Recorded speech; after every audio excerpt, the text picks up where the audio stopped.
Welcome to the West Wing Week, your guide to everything that's happening at 1600 Pennsylvania Avenue.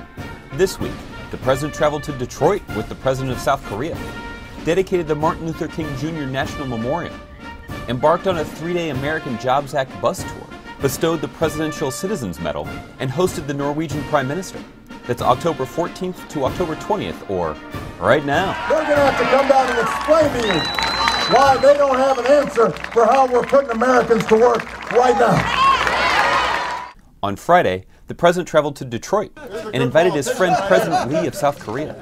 The two presidents heard from and spoke with workers who have benefited from the kind of job-creating initiatives supported by the recently approved trade agreement with South Korea. That's exactly what this trade deal is all about. 2 years ago, this plant was set to be closed down, but as part of the President's decision to restructure GM and Chrysler, it entered into a joint venture with GM Korea to invest in U.S. manufacturing and to make the new Chevy Sonic subcompact car right here in America instead of in Korea. As a result, more than 1,700 good American jobs were saved. 2 years ago, it looked like this plant was going to have to shut its doors. All these jobs would have been lost. The entire community would have been devastated. So on a larger scale, the closer economic ties between the United States and Korea are going to lead to more jobs, more opportunity for both nations. On a remarkable autumnal Sunday morning, the first family attended the dedication of the Martin Luther King Jr. Memorial on the National Mall. Nearly half a century has passed since that historic March on Washington. Look at the faces here around you, and you see an America that is more fair and more free and more just than the one Dr. King addressed that day. And so as we think about all the work that we must do, rebuilding an economy that can compete on a global stage, and fixing our schools so that every child, not just some, but every child gets a world-class education, and making sure that our healthcare system is affordable and accessible to all, and that our economic system is one in which everybody gets a fair shake and everybody does their fair share. We've got to keep pushing for what ought to be. On Monday, October 17th, the President kicked off his 3-day American Jobs Act bus tour in North Carolina with a visit to Asheville Regional Airport, where he discussed the need to renovate airports like these through funding for airport infrastructure and modernization proposals included in the American Jobs Act, and put people back to work right now. Those are the choices that members of Congress are going to face in the coming weeks. If they vote against taking steps that we know will put Americans back to work right now,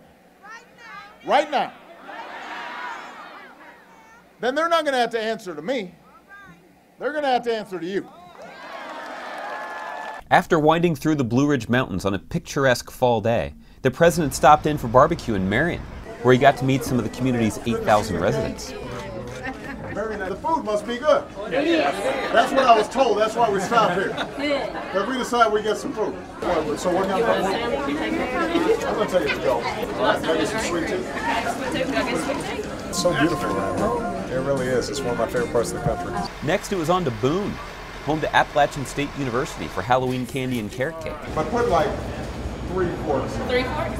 Enjoy that cake. I will. I can tell I will. The President then stopped in Millers Creek, North Carolina, where he sat down for an interview with local reporter and Emmy Award winner Dave Wagner from WCNC Charlotte. The President then spoke to the students and faculty of West Wilkes High School about the proposals in the American Jobs Act that would support nearly 400,000 educator jobs and prevent teacher layoffs. The second day of the bus tour got underway with a visit to the Child Care Center at Guilford Technical Community College in Jamestown, North Carolina. There, the President participated in a roundtable on early childhood education in a classroom normally populated by 5- and 6-year-olds to talk about the school's needs. I thought I was going to get one of those little chairs. The President also conducted an interview with Jake Tapper from ABC's Nightline. Then he gave a speech about the need to put politics aside right now and put America back to work. I don't care if you're a Republican or a Democrat, because we're all Americans. And we are in this together. We don't need a Republican Jobs Act or a Democratic Jobs Act. We need a Jobs Act. We need to put people back to work right now. The President then stopped in Reedsville, an all-American city, for an all-American lunch. And yes, he did seat himself. You want me to pick up the chair?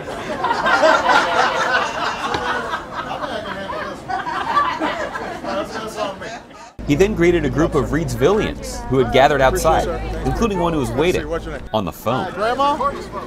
Hi. Granddaughter needs a new cell phone.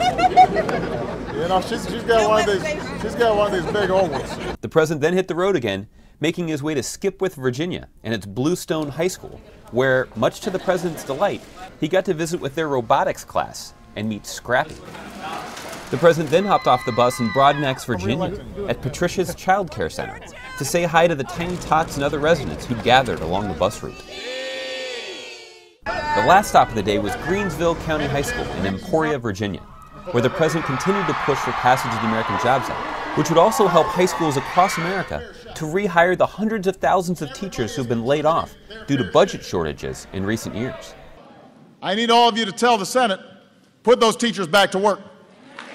Put those teachers back to work. Pass the jobs bill and put those teachers back to work. At Greenville, he met Mina, the first girl to play for a junior varsity football team, who recently recorded 4 quarterback sacks in a game. She sat out her last game because the opposing team said they wouldn't play against a girl. The president, inspired, gave her some encouragement, and since she'd missed practice to come hear him speak, a note for her coach. On the third and final day of the bus tour, the First Lady joined the President at Langley Air Force Base in Hampton, Virginia, to discuss the importance of helping our veterans find a job when they return home from the battlefield.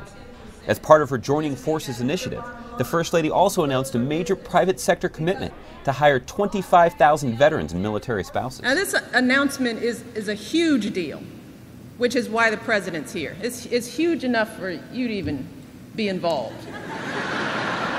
As Michelle mentioned, back in August, I challenged America's businesses. Already they've committed to train or hire 25,000 veterans and spouses in the next 2 years. The first couple then made their way to Woods Orchard Farm Stand, a 72-year-old local institution in Hampton, where they picked out Halloween pumpkins for the White House. Is that enough? How many more are you going to buy? Just down the street, they had lunch with 4 veterans at Anna's Pizza and Italian Kitchen. The president then visited a firehouse in North Chesterfield to stress the importance of keeping cops on the beat and firefighters on the job, before returning to Washington, D.C. and bidding a fond farewell to the road portion of this West Wing week. Meanwhile, the First Lady headed to St. Louis for Game 1 of the World Series, where she and Dr. Biden promoted community service efforts to support our men and women in the military and their families. Back at home on Thursday, the president spoke in the Rose Garden to the White House press corps about the breaking news reports in Libya. Today we can definitively say that the Gaddafi regime has come to an end, and one of the world's longest-serving dictators is no more. Then he awarded the Presidential Citizens Medal to 13 recipients of the nation's second highest civilian honor. Later, the Prime Minister of Norway arrived at the White House for a bilateral meeting with the President in the Oval Office. To find out more information on any of these topics, or to see complete videos of these events, go to whitehouse.gov. And thanks again for checking out your West Wing Week.